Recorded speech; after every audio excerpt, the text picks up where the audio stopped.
Áudio 9 da história da vida de George Miller. Capítulo 5. Um homem livre. George deitou-se na cama. A cabeça latejava de dor e os olhos pareciam duas brasas ardentes. Ele tinha vaga ciência de haver um médico em pé perto dele, apertando e soltando seu abdômen. Ele estremecia de dor com cada toque. Parecia que o médico o perfurava com uma faca. George ouviu o médico falar com outra pessoa na sala. Era Beida? Ele tentou juntar todas as suas faculdades mentais e se concentrar, mas não conseguiu. Afundou de volta no travesseiro enquanto a escuridão da inconsciência o tomava. Várias horas depois ele acordou. Seus lençóis estavam encharcados de transpiração e a cabeça ainda latejava. Não achou que houvesse mais alguém na sala e ficou em silêncio, pensando se não era o seu fim. Então é assim que vai acabar. Não admira eu não ter obtido isenção do exército para poder ir para a Inglaterra. Não irei a lugar nenhum. Morrerei na Prússia. George murmurava para si mesmo as palavras mal audíveis acima da respiração superficial. O pensamento de morrer não o assustava. De fato, George sentia-se estranhamente apático e resignado com seu destino. A verdade era que tinha feito todo o possível para se livrar das obrigações do exército. Escrevera para explicar que queria ser missionário, sem sucesso. Oficiais importantes apelaram diretamente ao rei Frederico Guilherme III a seu favor. O rei recusou todos os apelos. No final, não havia alternativa. George deveria reportar-se ao serviço militar em um mês. Contudo, agora ele não iria a lugar nenhum. Ele ouviu a dobradiça da porta rangendo e olhou para ver a silhueta de Beida na entrada. Beida caminhou na ponta dos pés até o leito. Quando viu que George estava acordado, sorriu. — Como você se sente, meu amigo? Ele perguntou bem baixinho. — Não sei. — Melhor, eu acho, respondeu George, inseguro de sua condição. — O médico veio me ver antes? — Sim, respondeu Beida, surpreso. — Você se lembra? George tentou acenar com a cabeça, mas doeu demais. — O que ele disse? — Sinto muito, mas não são boas as notícias. Parece que a doença o acometeu no mês passado, fez você tossir e exercitar os músculos do estômago em demasia. O ataque de tosse ocasionou o rompimento de um vaso sanguíneo no estômago. O médico acredita que você está sangrando há algum tempo. — O que vai acontecer agora? Perguntou George com os lábios rachados. — Tenho aqui um remédio que o médico preparou para você. Ele disse que você deveria tomar, descansar e orar. Beida levantou uma garrafa de cor âmbar da mesinha de cabeceira e tirou a rolha.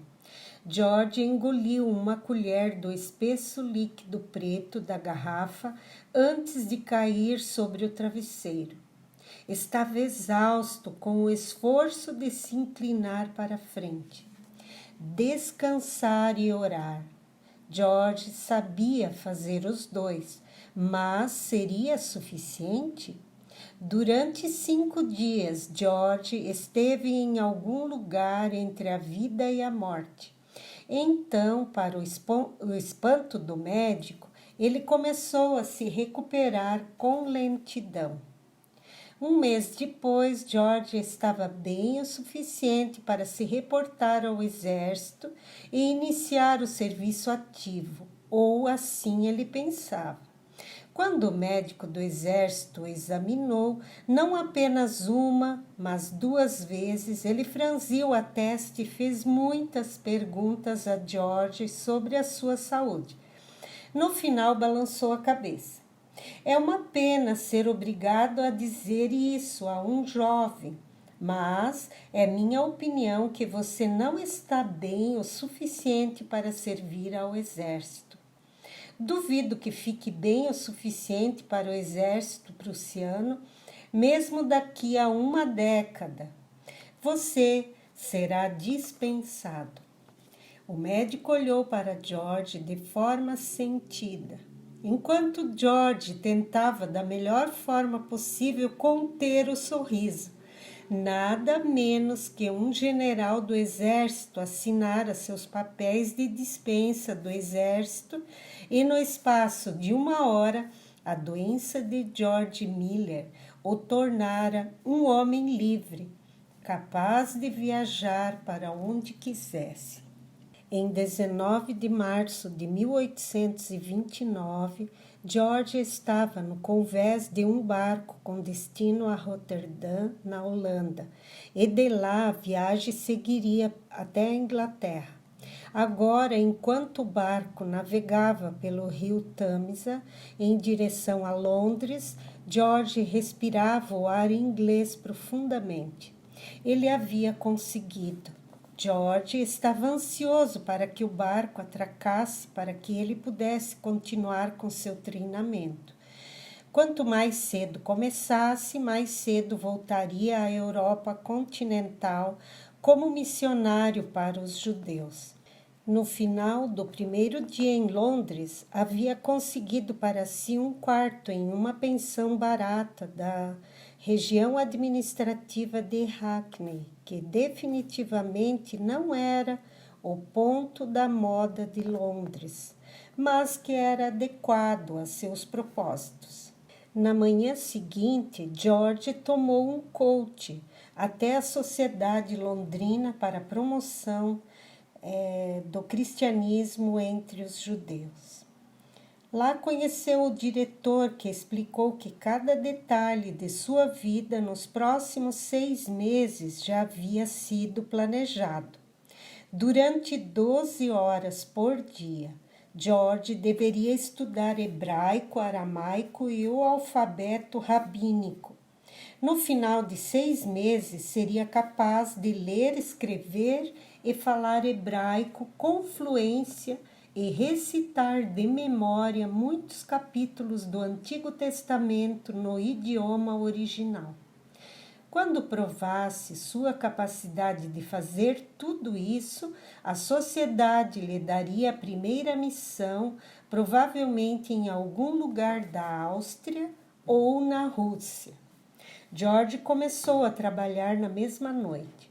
Embora contasse com a vantagem de já conhecer um pouco de hebraico, estava ciente do dever de trabalhar duro se quisesse servir como missionário ao fim de um semestre. Ele encontrava pequenos incentivos ao longo do caminho. Ouvira, por exemplo, a respeito de um rico dentista de Exeter, no sudoeste da Inglaterra, que desistira da prática muito lucrativa para ir à Pérsia como missionário. O dentista, chamado Anthony Groves, aparentemente não pedia apoio financeiro a ninguém. Dr. Groves saíra como missionário confiando apenas em Deus para atender a todas as suas necessidades financeiras. George o considerou um homem muito parecido consigo e desejou poder conhecê-lo. Todavia, Dr. Groves já havia deixado a Inglaterra e tudo o que George pôde fazer era esperar que não demorasse muito antes de lhe seguir o exemplo. George estava em Londres havia 2 meses quando sofreu um revés. A doença que o mantivera fora do exército prussiano ressurgiu. O médico inglês que o visitou ficou muito alarmado. Tinha certeza de que o paciente estava prestes a morrer e o exortou a sair do ar úmido e esfumaçado de Londres o mais rápido possível. Disse-lhe que a sua única esperança de recuperação era ficar à beira-mar. O jovem aceitou o conselho do médico e, assim que recuperou as forças, viajou de ônibus para Tynemouth, em Devon, no sul da Inglaterra. George não tinha nenhum motivo especial algum para escolher Tynemouth, além de ter o clima ameno e o ar marinho tonificante. Contudo, enquanto esteve lá, encontrou circunstâncias que mudariam o curso de sua vida. Durante sua estada, George Miller conheceu um escocês chamado Henry Craig. Henry e George tinham a mesma idade e, como George era graduado na universidade em que se tornara cristão. Também como George, Henry Craig trabalhou como tutor não apenas de adultos, mas de crianças. George ficou surpreso ao descobrir que as crianças tutoriadas por Henry eram os filhos de Anthony Groves, o dentista e agora missionário sobre o qual George ouvira tanto falar em Londres. George desejava saber o máximo possível a respeito de Anthony Groves. E Henry Craig, que ficara muito impressionado com seu antigo empregador, ficou feliz em compartilhar o que sabia. Ele disse a George que Anthony Groves se envolveu com um grupo de influentes homens cristãos que encontrou enquanto estudava em Dublin, na Irlanda, todos graduados nas melhores faculdades. Eram filhos de um membro irlandês do parlamento, um barão, um lorde e o afilhado do almirante Nelson. Os homens começaram a se reunir para discutir suas crenças cristãs.